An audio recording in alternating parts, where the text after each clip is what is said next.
ایک مرتبہ عیسیٰ علیہ السلام پہاڑ پہ بیٹھے تھے، شیطان آیا بدماش، کہنے لگا حضرت عیسیٰ اوپر سے نیچے کود جاؤ، بچانے والا اللہ ہے، اگر اللہ نے موت نہیں لکھی تو کوئی موت نہیں آئے گی۔ بات تو صحیح تھی اس کی۔ عیسیٰ علیہ السلام سمجھ گئے، فرما رہے کم بخت، اس شان پہ امت ہوئی قربان محمد، ہم ختم نبوت کی حفاظت کے امی ہیں، ہم زندہ و بیدار ہے مردہ نہیں ہے۔ ایک مرتبہ ایک صحابی کو حضور نے دیکھا، اتنے دبلے ہو گئے ہیں یوں سمجھ لو ہڈیوں پہ گوشت ہی نہ ہو، جسم ایسا ہو گیا جیسے انڈے میں سے چوزا نکلتا نا، اس کو بالا رہتے کیا نہیں رہتے، بعد میں آتے ہیں، جیسے اس کی چمڑی رہتی نا، وہ صحابی ایسے ہو گئے تھے۔ اللہ کے نبی نے بلا کے پوچھا کہ کیا حال ہے تمہارا، کوئی دعا کرے تھے کیا اللہ سے؟ انہوں نے کہا جی حضور دعا کرا تھا۔ کیا؟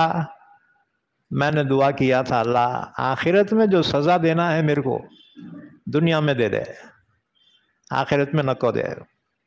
بس اس کے بعد میں بیمار ہو گیا اور صحت کمزور ہوتے ہوتے یہ حالت رہ گئی۔ حضور نے فرمایا خبردار اللہ سے ایسے دعا نہ کرو، اللہ سے تو عافیت مانگو، مصیبتیں نہ مانگو اللہ سے۔ ایک مرتبہ عیسیٰ علیہ السلام پہاڑ پہ بیٹھے تھے، شیطان آیا بدماش، کہنے لگا حضرت عیسیٰ اوپر سے نیچے کود جاؤ، بچانے والا اللہ ہے، اگر اللہ نے موت نہیں لکھی تو کوئی موت نہیں آئے گی۔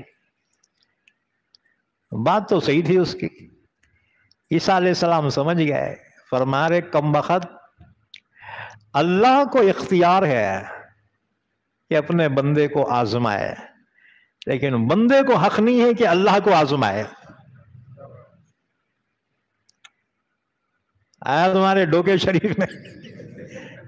اس لیے اگو مصیبتیں اللہ سے نہ کو مانگو، ہاں جی، کیونکہ ہم برداشت نہیں کر سکتے۔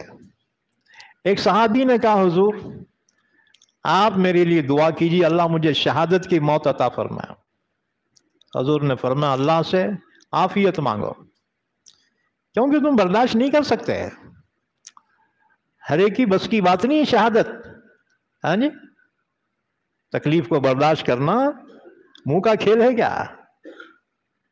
اس لیے اللہ سے تو ہر حال میں عافیت مانگو۔